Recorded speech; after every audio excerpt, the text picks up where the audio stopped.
Përshëndetje të gjithëve, po takohemi kështu sërish në podcastin ton të radhës. Sot në fakt do të flasim një temë e cila i prek të gjithë studentët dhe mendoj që për të gjithë studentët është një temë mjaft delikate.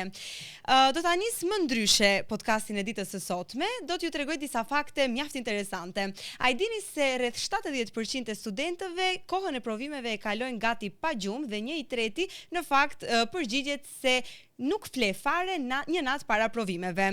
Dhe pikërisht kjo është një sindroma e studentit, e cila quhet ndryshe si sindrom, sepse studentët në këtë kohë mendojnë se okay, kam provimet dhe një javë janë shumë për mua, unë do të mësoj gjatë kësaj jave, por përfundojnë që një natë para provimeve në orën 2 të mëngjesit kujtojnë që e kanë provimin dhe duhet të ushtrojnë, por gjithsesi ata e lëjnë edhe pak më gjatë dhe prandaj edhe nuk flejmë një natë para provimeve.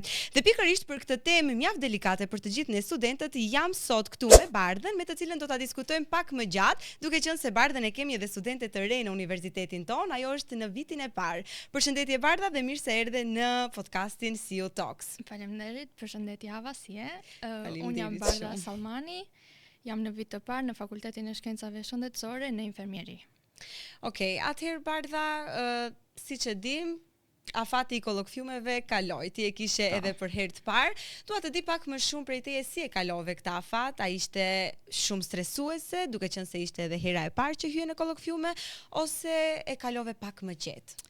Të them të drejtën, ishin kollokviumet e para, gjithmonë çdo gjë e parë, për herë të parë kur bëhet, ke pak stres, ke pak emocione, pa gjumësia.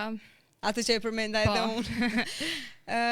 Tash, siç e përmendëm edhe një herë, është ai stresi i kollokviumeve që të gjithë e kanë, jo për herë të parë, edhe për herë të 10 nëse do të hysh ti sërish do të kesh një stres shumë të madh. Por si e menaxhon ti këtë stres? A je një vajzë e cila organizohesh dhe sa herë shkon në shtëpi, mëson ligjëratat e fundit, ose je një vajzë e cila i mbledh të gjitha ligjëratat edhe bëhet një mal i madh aty që duhet i mësosh një radhë para? Po, jam çdo herë një vajzë e përgatitur. Çdo herë kur marr ligjëratën, shkoj në shtëpi, e shfletoj, e lexoj, përgatitem më parë, them 2 javë, 3 javë para kollokviumeve.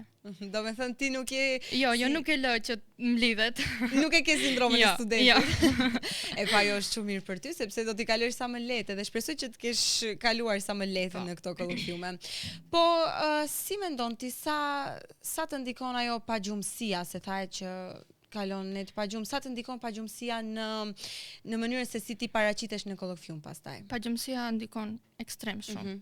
Sepse ti mendon që do të flejsh natën, do bësh një gjumë të rahatshëm, por gjithmonë edhe në ëndër të dalin ato që ke lexuar, ke mësuar. Edhe nesër kur shkon në kollokvium, je gjithë me stres, o zota do kaloj ajo. Si do të dalë, si do t'ja bëj. Edhe je në stres derisa ta krysh. Po, a je një vajzë që ja vendon shumë mendjen do ta bëj gjumin sepse e kam patjetër, ose e lën anash kur i ke kollokviume, sepse unë e di që të gjithë studentët në kohën, sidomos atë 2 javën që i kemi kollokviumet, i lëjmë anash edhe ushqimin, edhe gjumin, edhe gjithçka tjetër, fokusohemi vetëm tek studimet dhe tek kollokviumet. Si menaxhon ti? Shif, gjumi duhet bërë. Është kryesorja.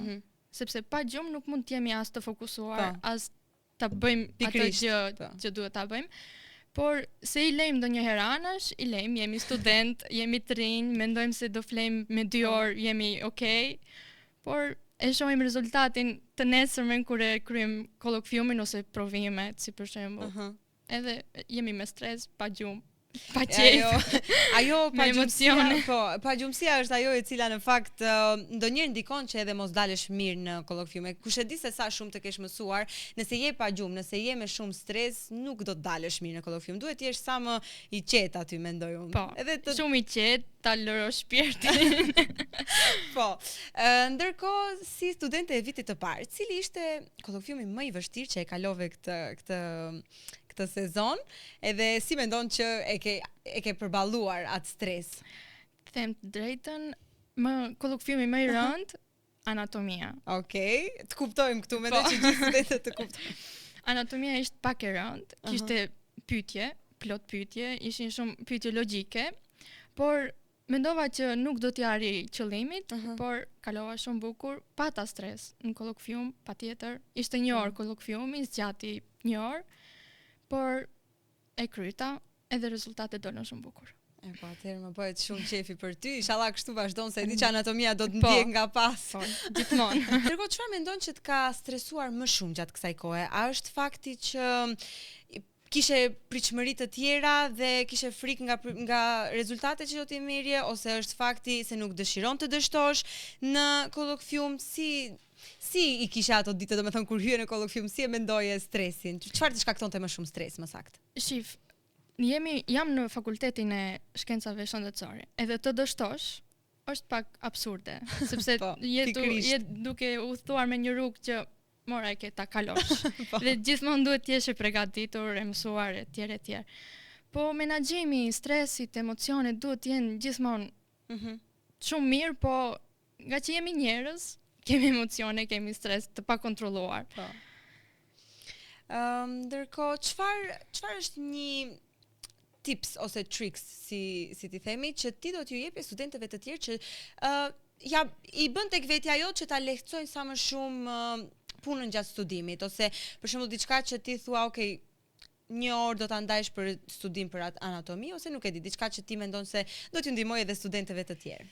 Para përgatitja, një herë është si tips shumë i mirë. Duhet gjithmonë të para përgatitesh.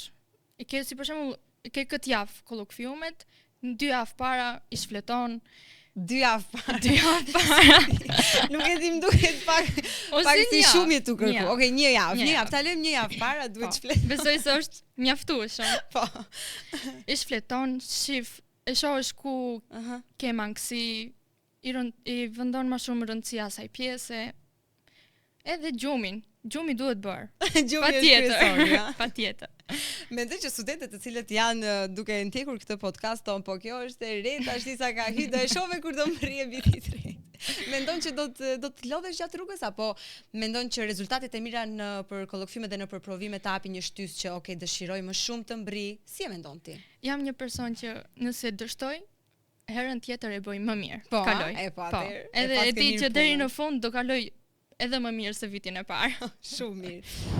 Ne folëm që duhet të para përgatitesh për kolokviume, duhet të flesh gjumë, duhet të hash ushqim të mirë, por dua të pyes në fakt si është marrëdhënia jote ose marrëdhënia e të gjithë studentëve me profesorët në Fakultetin e Shëndetësisë. A janë ato ndihmues, sepse ju jeni edhe viti i parë, normal duhet t'ju drejtojnë në rrugën e duhur për të hyrë në kolokviumet e para? Si ka qenë eksperienca jote me profesorët tanë? Atëherë profesorët kanë qenë shumë suportues, na kanë ndihmuar, kanë qenë shumë të qetë, të kujdesshëm, na kanë ndihmuar nga gjithë anët. Kemi punime seminarike, kemi shumë lloj gjëra që mund të na ndihmojnë deri në rezultatin e fundit të kolokviumeve apo në notat e fundit përfundimtare. Okej, shumë mirë. Po për Fakultetin e Shkencave Shëndetësore, a kemi ndonjë kritik ose kemi vetëm lëvdata të bëjmë për fakultetin? Si e ndjer ti në Fakultetin e Shkencave Shëndetësore, si një vitpariste? Jam ndjer shumë mirë, sepse kur hyn në fakultetin ton, është si një pjesë e spitalit. Kemi të gjitha materialet, mjetet, punuese, kemi fantome, kemi të gjitha gjërat, nuk ka nevojë të endi me andej këndej. Po, i kemi të gjitha kushtet. Gjitha kushtet. Në rregull, më vjen shumë mirë. Ndërkohë, si pyetje e fundit, sepse i erdhi fundi edhe kësaj bisede mjaft të këndshme, që besoj që të gjithë e kanë shijuar shumë, sepse kemi folur për një temë e cila është, e thash edhe në fillim, është shumë delikate, por që i kuptojmë të gjithë ndjesitë. Si e mendon ti se do të jetë bardha në kolokviumet e dyta? Çfarë mendon që mësove nga gabimet, le të themi, që i ke bërë në kolokviumet e para, që tash je më i përgatitur që të hysh në kolokviumet e dyta? Dhe mendoj që këto ide që i ke për veten mund të ndihmojnë edhe studentëve të tjerë që të përgatiten më shumë, besoj, ha? Te kolokviumet e dyta mund vetes ti them që të përgatitet edhe më mirë. Okej. Jo 2 javë. Jo 2 javë, 3 javë. 3 javë. Mundësisht. Që rezultati të dalë edhe më mirë se herën e parë. Okej. Edhe stresi di që s'do kem, se një herë kalova, e di mo si do jetë. Po, tash je më e përgatitur. Besoj do jem më e qetë, nuk do kem shumë emocione, pa stres. Do kaloj kollaj. Bardha, unë të falenderoj shumë, ishte një bisedë shumë e këndshme, edhe faleminderit shumë që je kaq e çiltër edhe je përgjigjur në mënyrë shumë të bukur. Faleminderit edhe unë për ftesën. Atëherë përfunduam këtu bisedën me Bardhën, e cila mendoj se ishte një bisedë mjaft e këndshme dhe që e kuptojmë të gjithë studentët ndjesinë e afatit të kollokviumeve. Unë shpresoj shumë që të jeni argëtuar sadopak me këtë episod të CU Talks dhe ne sërish së bashku do takohemi në episodin e radhës. Deri atëherë, mirëmbëjtje që të gjithë.